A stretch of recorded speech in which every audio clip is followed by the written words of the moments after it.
Demonic ये movie 2021 में release हुई थी और आज मैं इसी का एक्सप्लेनेशन करने वाला हूँ। लेकिन एक्सप्लेनेशन से पहले मैं स्वागत करता हूँ एक बार फिर से आपका मेरे यूट्यूब चैनल पर। अगर आप इस चैनल पर नए हो तो चैनल को सब्सक्राइब करके बेल आइकन दबा लेना। चलिए बढ़ते हैं एक्सप्लेनेशन की तरफ। मूवी की स्टोरी स्टार्ट होती है और हम देखते हैं एक लड़की को जिसका नाम होता है कार्ली, और वो अपनी माँ को ढूंढते हुए एक बिल्डिंग में जाती है। थोड़ी देर ढूंढने के बाद उसे उसकी माँ की आवाज सुनाई देती है एंड वो देखती है कि उसकी माँ एक कमरे में कोने में बैठी है। कार्ली अपनी माँ से पूछती है कि तुम यहाँ पर क्या कर रही हो। बदले में उसकी माँ बोलती है कि तुमने ध्यान नहीं दिया कि तुम कहाँ पर खड़ी हो। दोस्तों मैं यहाँ पे आपको बता दूं कि जहाँ पर कार्ली खड़ी थी वहाँ पर पेट्रोल गिरा होता है। फिर उसकी माँ लाइटर ऑन करके उस पेट्रोल के ऊपर फेंक देती है एंड वहाँ पर आग लग जाती है, जिसकी वजह से कार्ली जल जाती है। फिर अचानक से हम देखते हैं कि कार्ली की आंख खुल गई एंड यहाँ पे हमें पता चलता है कि ये उसका एक भयानक सपना था। फिर अगले सीन में हम देखते हैं कि वो उठती है, ब्रेकफास्ट करके अपने एक बेस्ट फ्रेंड से मिलने जाती है जिसका नाम होता है सैम, एंड वो अपनी गाड़ी में बैठकर अपनी गाड़ी को चालू करती है। तभी उसके फोन में एक मार्टिन नाम के आदमी का मैसेज आता है, लेकिन कार्ली उस मैसेज को इग्नोर करके अपनी गाड़ी को चालू करके अपने फ्रेंड के पास में चली जाती है। दोस्तों मैं यहाँ पे आपको क्लियर कर दूं कि मार्टिन कार्ली का बीएफ होता है एंड इन दोनों का ब्रेकअप हो चुका होता है, और आज पूरे 7 साल बाद उसका मैसेज आता है कार्ली के पास। फिर कार्ली अपने दोस्त सैम के पास में जाती है जो यहाँ पर अपने कुछ पर्सनल काम की वजह से आई हुई है। फिर वो दोनों बातें करते हैं एंड ड्रिंक करते हैं। फिर कार्ली मार्टिन के बारे में बताती है कि उसका आज मैसेज आया। फिर थोड़ी देर बाद कार्ली वहाँ से अपने घर पर आ जाती है और रात को मार्टिन की प्रोफाइल चेक कर रही होती है। तभी मार्टिन का अचानक से एक और मैसेज आता है और वो कल शाम को मिलने के लिए बोलता है। इस बार कार्ली भी तैयार हो जाती है और अगले दिन रेस्टोरेंट में मार्टिन से मिलने के लिए जाती है। फिर मार्टिन और कार्ली दोनों एक दूसरे से उनकी लाइफ के बारे में पूछते हैं। फिर मार्टिन कार्ली को बताता है कि मेरे पास कुछ दिनों पहले एक मेडिकल कंपनी से फोन आया था।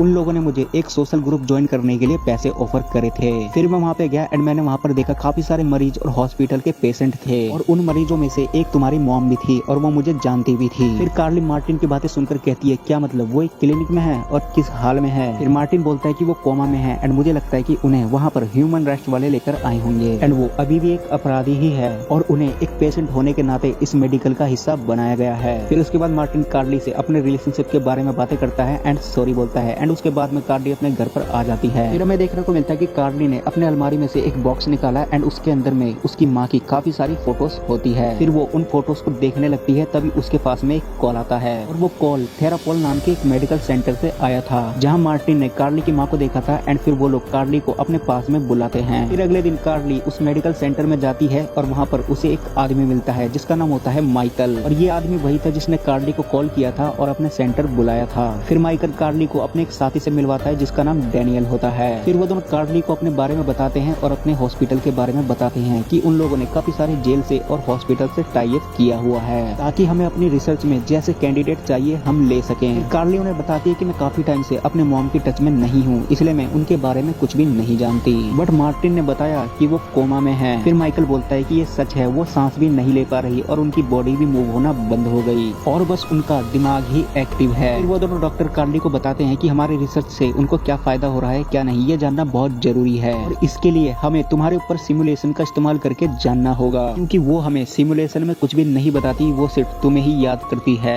दोस्तों मैं यहाँ पे आपको क्लियर करता चलूँ कि सिमुलेशन का मतलब इस मूवी में बताया गया है कि डॉक्टर्स के पास एक ऐसी मशीन है जिसके जरिए वो किसी भी मरीज के दिमाग की बात जान सकते हैं, और इस सिमुलेशन के दौरान एक वर्चुअल दुनिया बनती है जो भी उस मरीज के दिमाग में चल रहा होता है, और ये सारी चीजें वो डॉक्टर्स कंप्यूटर में बैठे बैठे देख सकते हैं। फिर इस सिमुलेशन के लिए वो कार्ली को रेडी करते हैं। फिर कार्ली रेडी हो जाती है एंड उसके सर पर एक तारों वाली टोपी पहनाई जाती है एंड सिमुलेशन स्टार्ट कर दिया जाता है। सिमुलेशन स्टार्ट करने से पहले डॉक्टर्स कार्ली को बोलते हैं कि हम तुम्हें देख भी सकते हैं और सुन भी सकते हैं, लेकिन कार्ली ना तो तुम हमें देख सकती हो और ना ही तुम सुन सकती हो। फिर उसके बाद सिमुलेशन स्टार्ट कर दिया जाता है एंड हम देखते हैं कि सिमुलेशन के जरिए एक वर्चुअल दुनिया क्रिएट हो गई। फिर हम देखते हैं कि कार्ली के सामने एक घर है और वो अपनी माँ को ढूंढते ढूंढते उस घर के अंदर चली जाती है। थोड़ी देर ढूंढने के बाद वो एक रूम में जाती है जहाँ पर उसकी माँ बैठी होती है। फिर वो अपनी माँ से बोलती है कि मैंने बहुत पहले ही डिसाइड कर लिया था कि मैं आपसे नहीं मिलना चाहती और यही बात बताने के लिए मैं यहाँ पर आई हूँ। और साथ में कार्ली अपनी माँ से ये भी बोलती है कि मैं आपसे बहुत नफरत करती हूँ और मुझे आपसे घिन आती है और मुझे इस बात की तसल्ली है कि आपको आज ये पता चल गया। लेकिन उसकी माँ जवाब देते हुए सिर्फ उसे यहाँ से जाने के लिए कहती है, लेकिन कार्ली कहती है कि तुम मेरी तरफ देखो, बट उसकी माँ कहती है कि तुम यहाँ से चली जाओ, मैं तुम्हें खतरे में नहीं देख सकती। फिर उसके बाद सिमुलेशन बंद हो जाता है और कार्ली रियल लाइफ में आ जाती है। फिर वो अपना एक्सपीरियंस अपनी फीलिंग के अकॉर्डिंग डॉक्टर को बताती है कि वो पहले जैसी ही है, उखड़ी उखड़ी सी, पागल पागल सी। फिर डॉक्टर्स पूछते हैं कि वो मिली कहाँ पर थी, सिमुलेशन कहाँ का था। फिर कार्ली जवाब देते हुए बोलती है कि जहाँ मेरा बचपन गुजरा था कुछ वैसी ही जगह थी। फिर डॉक्टर्स कार्ली से एक बार और सिमुलेशन के लिए कहता है, बट कार्ली मना कर देती है। फिर डॉक्टर्स कार्ली को समझाते हुए बोलते हैं कि तुम्हें मौका मिला एंजेला है, तुम अपनी माँ से पूछो कि 20 साल पहले उन्होंने लोगों को क्यों मारा और तुम्हें छोड़कर क्यों गई। फिर सीन शिफ्ट होता है कार्ली के घर पर, जहाँ पर वो सो रही है और उसे एक और सपना आता है। सपने में हम देखते कि कार्ली की माँ उसे आवाज दे रही है और इस बार आवाज खंडर में बने एक मकान से आ रही है।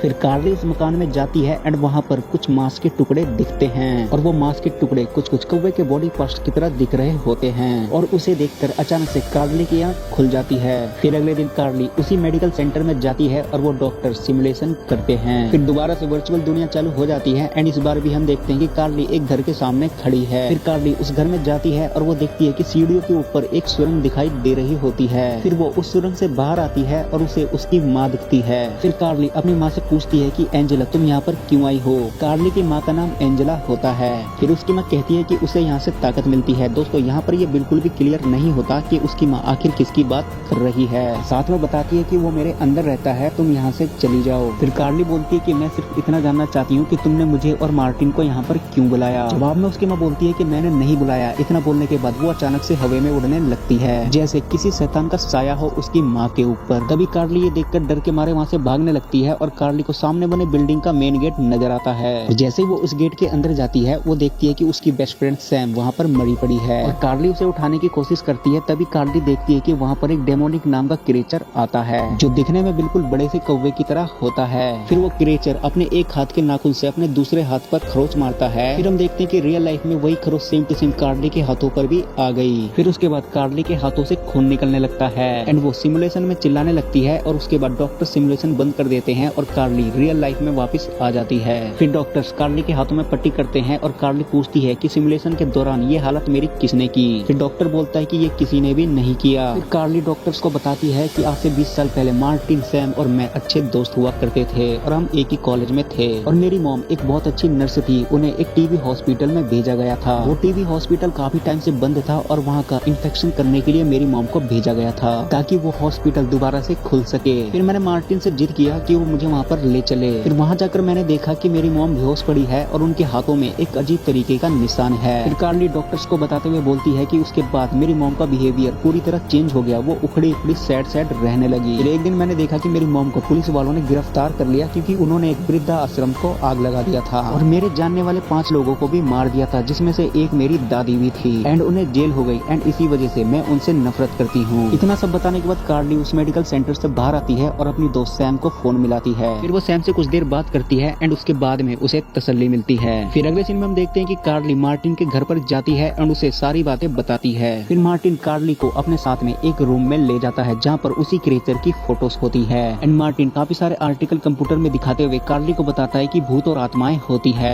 तुम्हारी मॉम उस टाइम एक टीबी हॉस्पिटल में गई थी, हो सकता है वहीं पर किसी आत्मा ने उन्हें पकड़ लिया हो। साथ ही साथ मार्टिन कार्ली को वेटिकन के बारे में बताता है कि वेटिकन एक संस्था है जो काफी सारे आर्मी यूनिट्स को फंड देती है। उन्हें पैसे और हथियार दिए जाते हैं ताकि वो डेमोन्स का खात्मा कर सके। मार्टिन कार्ली को बताते हुए ये कहता है कि इंटरेस्टिंग बात यह है कि वेटिकन थेरापोल जैसी जगहों को भी खरीद रहे हैं और हो सकता है कि थेरापोल्स भी उन्हीं का हो। ऐसे कई सारे क्लिनिक्स और सेंटर उन्हीं के हैं एंड मुझे लगता है कि थेरापोल्स के डॉक्टर असल में प्रीस्ट हैं एंड वो टेक्नोलॉजी के सारे पता लगा रहे हैं कि कौन कौन पोजेस्ट हैं एंड वो पोजेस्ट लोगों के साथ एक्सोर्सिज्म करते हैं। मतलब कि किसी भी आदमी को ऐसी बुरी आत्माएं पकड़ती है तो वो लोग ऐसे लोगों को उन आत्माओं से आजादी दिलाते हैं एंड ये लोग उन लोगों को उस जगह पर लेकर जाते हैं जहाँ पर इन सब की शुरुआत हुई थी। मतलब उन लोगों को वहाँ पर लेकर जाते हैं जिन मरीजों को जिस जगह पर आत्माएं पकड़ी थी।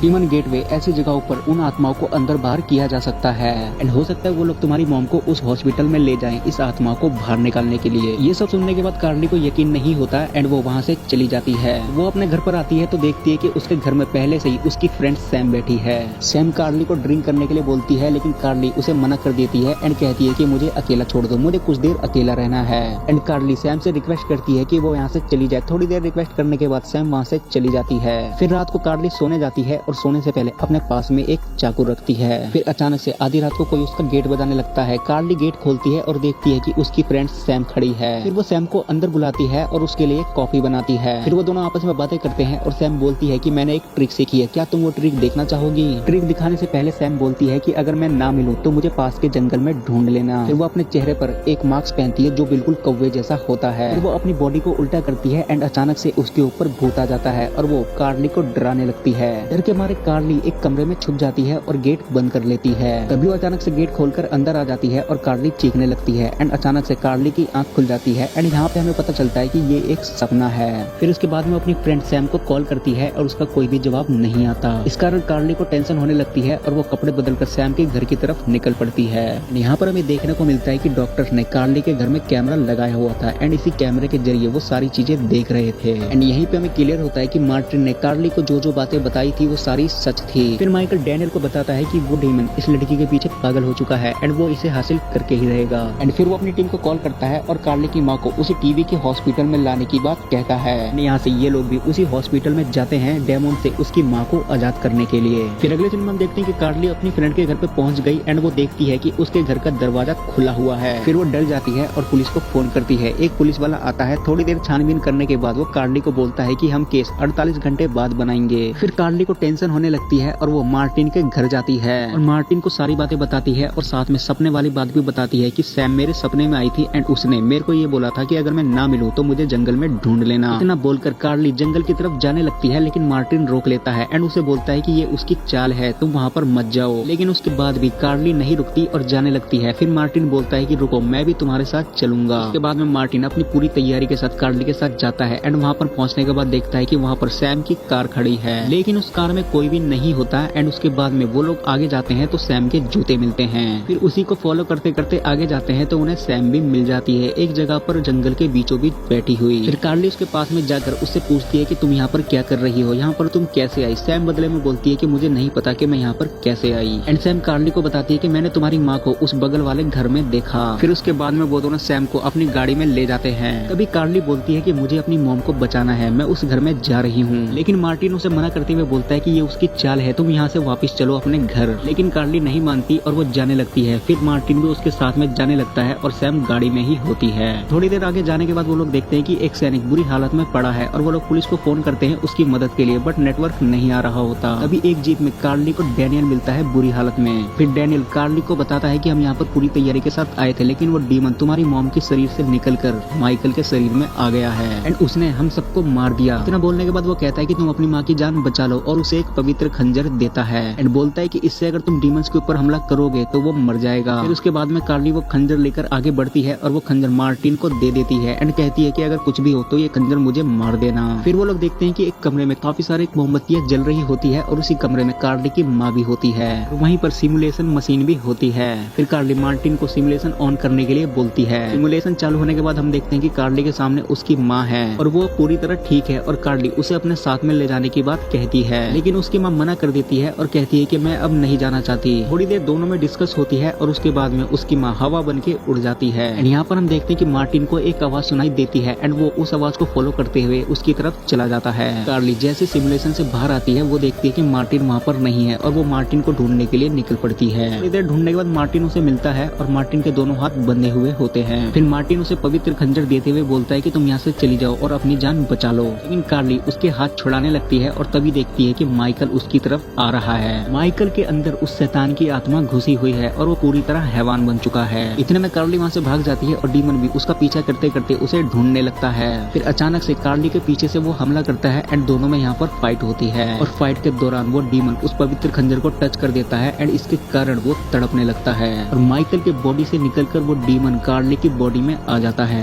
फिर कार्ली कुछ देर तड़पती है एंड फिर वही पवित्र खंजर अपने आप को ही मार लेती है। इसके कारण वो डीमन उसके शरीर से निकल जाता है और वहाँ पर आग बनकर खत्म हो जाता है और यहाँ पर ये सीन खत्म हो जाता है और अगले दिन का सीन हम देखते हैं कि कार्ली बेड पर लेटी हुई है। फिर वहाँ पर मार्टिन आता है और कार्ली को फूल देते हुए उससे बातें करता है। फिर सीन शिफ्ट होता है एक सेमेट्री में जहाँ पर कार्ली एक फूल लेकर अपनी माँ की कबर पर चढ़ाती है एंड वहाँ से जा रही होती है। तभी ये मूवी यहाँ पर खत्म हो जाती है। तो दोस्तों ये एक्सप्लेनेशन थी डीमंस मूवी की जो कि 2021 में रिलीज हुई थी। दोस्तों एक्सप्लेनेशन में आपको ये सिंपल मूवी लग रही होगी लेकिन ये बहुत ज्यादा हॉरर मूवी है। इसे मैंने पर्सनली देखा है एंड इसके बाद में एक्सप्लेनेशन दिया है। तो अगर आपको ये एक्सप्लेनेशन पसंद आए तो इस वीडियो को लाइक करके चैनल को सब्सक्राइब कर देना। मैं मिलूंगा आपको नई वीडियो में नए टॉपिक के साथ, तब तक के लिए धन्यवाद।